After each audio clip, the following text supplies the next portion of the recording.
27 सितंबर 2024 की रात को लेबनान की राजधानी बेरूत में आईडीएफ के हवाई हमले में हिजबुल्लाह का प्रमुख हसन नसरल्लाह मारा गया।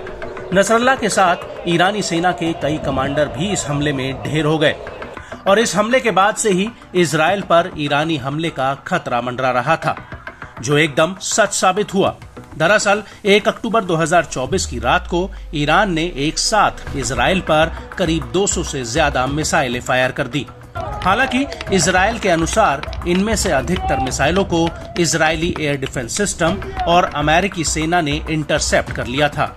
हैरान करने वाली बात यह रही कि इनमें से कई बैलिस्टिक मिसाइलें थीं और एक मिसाइल तो तेल अवीव के मोसाद के हेडक्वार्टर के पास जा गिरी।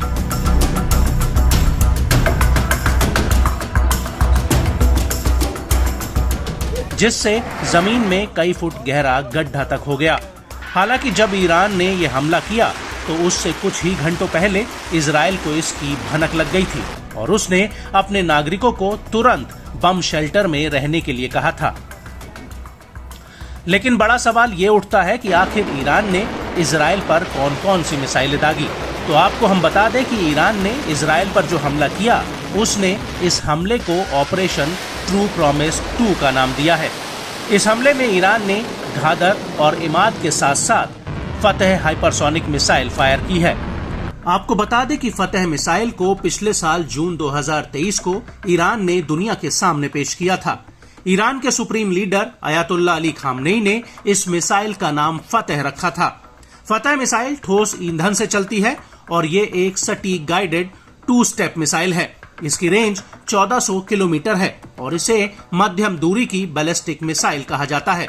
ये मैक 13 से मैक 14 की स्पीड तक उड़ान भरती है, जिसका मतलब ये हुआ कि ये 16,000 से 18,500 किलोमीटर प्रति घंटा की स्पीड से उड़ती है।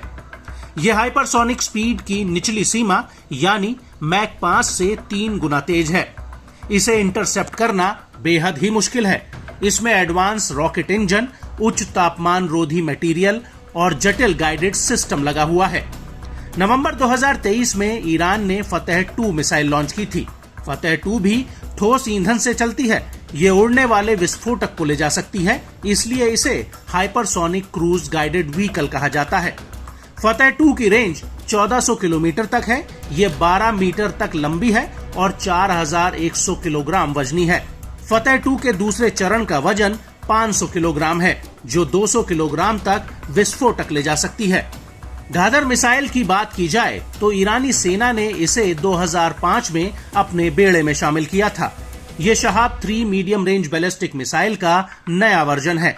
ईरानी सेना इसे साल 2023 से इस्तेमाल करती आई है। यह मिसाइल पहले चरण में लिक्विड ईंधन पर चलती है, दूसरे चरण में ये ठोस ईंधन से चलती है। इसके बाद इसके 3 तरह के वेरिएंट हैं। घादर एस, जिसकी रेंज 1350 किलोमीटर है, घादर एच की रेंज 1650 किलोमीटर है और घादर एफ की रेंज 1950 किलोमीटर है।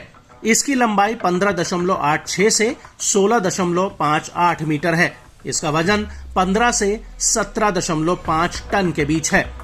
इसके वर्जन के मुकाबले इसकी लंबाई ज्यादा है, जिसकी वजह से इसमें ज्यादा ईंधन आता है और इसके ऑक्सीडाइजर टैंक बड़े हैं। इसके अलावा ये 1300 से 1500 किलो के प्रोपेलेंट को ले जा सकती है। इसकी वजह से इसका इंजन 10 या इससे ज्यादा सेकंड तक काम कर सकता है। घादर के हथियार के वजन को 1000 किलो से 650 किलो किया गया है, यानी कि इसके हथियार ले जाने की कैपेसिटी को थोड़ा कम किया गया है, जिसकी वजह से इसकी रेंज 1200 किलोमीटर से बढ़कर अब 2000 किलोमीटर तक पहुंच गई है। घादर मिसाइल एक बेबी बॉटल के आकार में बदल जाती है। वहीं इमाद बैलिस्टिक मिसाइल की बात करें तो ये एक नया वर्जन है। ईरानी सेना ने 2015 में इसे अपने बेड़े में शामिल किया था। इस मिसाइल में एक नया डिजाइन वाला गतिशील वॉरहेड लगा है, जिसके आधार पर पंख लगे हैं।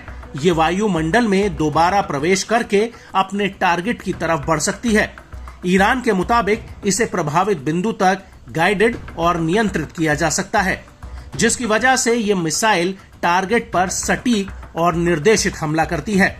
इमाद मिसाइल लिक्विड फ्यूल पर चलती है। इसकी लंबाई 15.5 मीटर तक है और इसका वजन 1750 किलोग्राम है। इसकी रेंज 1700 किलोमीटर तक है। हमले के बाद से ही अब दोनों तरफ से अलग अलग थ्योरीज आ रही हैं। ईरान के अनुसार उसकी 90% मिसाइलें टारगेट पर लगी हैं और उनसे इजराइल को भीषण नुकसान हुआ है। वहीं इजराइल कह रहा है कि ईरान के हमले में उसे कोई खास नुकसान नहीं हुआ। लेकिन अब बात जो भी हो, मिडिल ईस्ट में माहौल बहुत गर्मा गया है और ईरान के हमले के बाद नेतन्याहू भी अब चुप नहीं बैठने वाले हैं।